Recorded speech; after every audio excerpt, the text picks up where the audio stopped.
নির্বাচনের মধ্য দিয়ে পুলিশ হারানো গৌরব পুনরুদ্ধার করেছে বললেন ডিএমপি কমিশনার। পুলিশ হারানো গৌরব পুনরুদ্ধার করতে সক্ষম হয়েছে বলে মন্তব্য করেছেন ঢাকা মহানগর police DMP commissioner Sheikh Mohammad Sajjad Ali. তিনি বলেন, সর্বোচ্চ আন্তরিকতা ও নিষ্ঠা দিয়ে একটি সুষ্ঠু ও সর্বজন গ্রহণযোগ্য নির্বাচন উপহার দিয়েছে পুলিশ।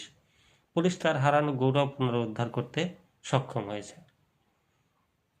আজ বুধবার রাজধানীর রাজার বাগস্থ বাংলাদেশ পুলিশ অডিটোরিয়ামে গত জানুয়ারি মাসের মাসিক অপরাধ পর্যালোচনা সভায় ডিএমপির পুলিশ সদস্যদের উদ্দেশ্যে সভাপতির বক্তব্যে তিনি এসব কথা বলেন। সব পুলিশ সদস্যকে ধন্যবাদ জানিয়ে ডিএমপি কমিশনার বলেন, নির্বাচনে আপনারা নিরপেক্ষতা ও পেশাদারিত্বের সঙ্গে দায়িত্ব পালন করেছেন। পুলিশ তার হারানো গৌরব পুনরুদ্ধার করতে সক্ষম হয়েছে।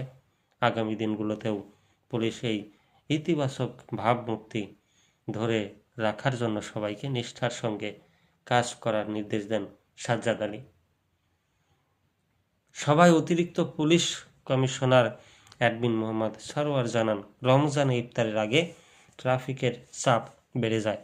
সে সময় যানজট নিরসনে সংশ্লিষ্ট সবাইকে যথাযথ দায়িত্ব পালনের নির্দেশ দেন তিনি, যাতে সাধারণ মানুষ নির্বিঘ্নে বাসায় ফিরে ইফতার করতে পারেন।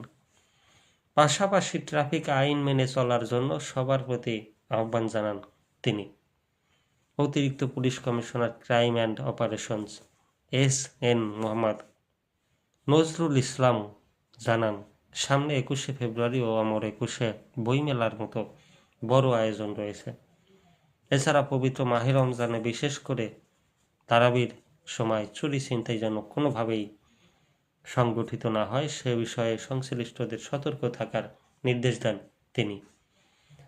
মাসিক অপরাধ পর্যালোচনা সভায় জানুয়ারি মাসে ঢাকা মহানগরের আইন শৃঙ্খলা রক্ষা, অপরাধ নিয়ন্ত্রণ ও জননিরাপত্তা নিশ্চিতকরণে বিশেষ অবদান রাখায় বিভিন্ন ক্যাটাগরিতে ডিএমপির বিভিন্ন পদমর্যাদার কর্মকর্তাদের পুরস্কৃত করেন ডিএমপি কমিশনার। এ সময় ডিএমপির ঊর্ধ্বতন কর্মকর্তা উপস্থিত ছিলেন।